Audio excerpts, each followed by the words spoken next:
Now, does this mean that all chargers are bulletproof and never fail? Well, absolutely not. But, as I like to remind people regularly, see how many petrol pumps are broken the next time you go to a big petrol station. Look for the black and red tape or the card over the handle. Petrol pumps are mechanical and break down too. Which brings us nicely to the next big problem that people talk about, which is chargers don't work and there's no infrastructure there. It's quite possible that when people talk about this, their minds harken back to the day of the old Top Gear episode when Clarkson, May, and Hammond took 3 early electric vehicles. I think there was a Nissan Leaf and an IMEV, possibly, can't remember exactly. And he took them on a journey across the UK, and naturally they had issues because they ran low on charge, and they ended up not finding chargers and having to run extension cables out to their cars from cafes and things like that. Made great television, loved the show myself. But the problem is that that has now stayed as a perception. Now, also on this very show, the late Quentin Wilson told the story of the first time he picked up a Mitsubishi IMEV, and on the way home, he ended up stopping at a random old lady's house and asking if he could plug in for a couple of hours because he also had run out of juice. Now, these are all great stories, the more so for being true, but they have one thing in common that people tend to forget. They're old stories. These things happened 10 years ago at least. Back then, the infrastructure wasn't there. Motorway service areas had 1, maybe 2 chargers if you were lucky, and they might not work in your car if it wasn't a Nissan Leaf. But things have moved on since then. According to the industry body Charge UK, public charge points now number over 75,000, and the network grew by 37% in the last year alone.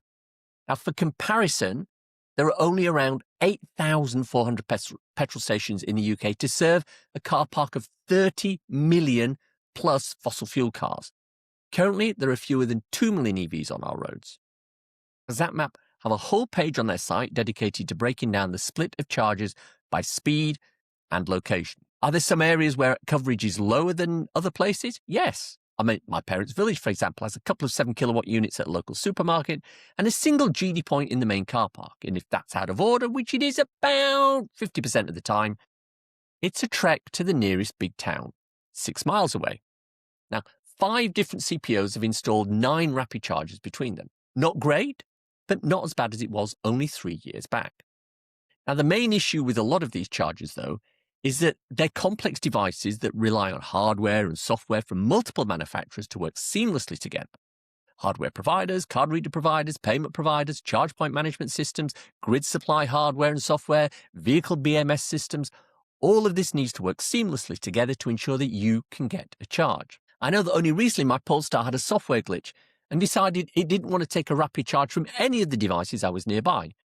It would slow charge at 4.5 kilowatts due to my poorly spec'd charging cable that was limited to 16 amps, and that's a different story, but nothing higher than that. A total shutdown of the car, followed by a 30-minute cooling off period, sorted that problem. But at the time, I didn't know if it was an issue with the charger, the payment, the car, or what. I had to try 3 different chargers at 2 locations to determine that the problem was actually the car. If you're a company like Tesla, who provide all the hardware and the payment processing and the car, it becomes so much easier to deal with charging, and that's why their supercharger network is second to none for reliable fast charging. But as soon as you introduce other manufacturers to the flow, that's where potential problems arise. And arise they do. The internet is rife with people talking about issues they had trying to charge at this site or that site, failed payments, hundreds of pounds of pre-authorizations on their credit card, charges that errored, etc. It happens. And I think pretty much everyone with an electric vehicle will have a story about something like this happening. But a lot of these issues are actually user error. Things like downloading an app for every ChargePoint operator just because the charger tells you to. You don't need an app for every ChargePoint.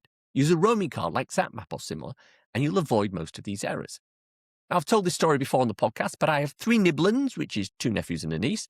The boys drive, but my niece doesn't, even though she's almost 20. But I can pull up at any charger with them in the vehicle, hand them my ZapMap card, and the car will be charging within seconds. It's the easiest way to do it, and if you always choose the reliable CPOs with hardware that will usually work, you'll have fewer issues. Now, does this mean that all chargers are bulletproof and never fail? Well, absolutely not. But, as I like to remind people regularly, see how many petrol pumps are broken the next time you go to a big petrol station. Look for the black and red tape or the card over the handle. Petrol pumps are mechanical and break down too.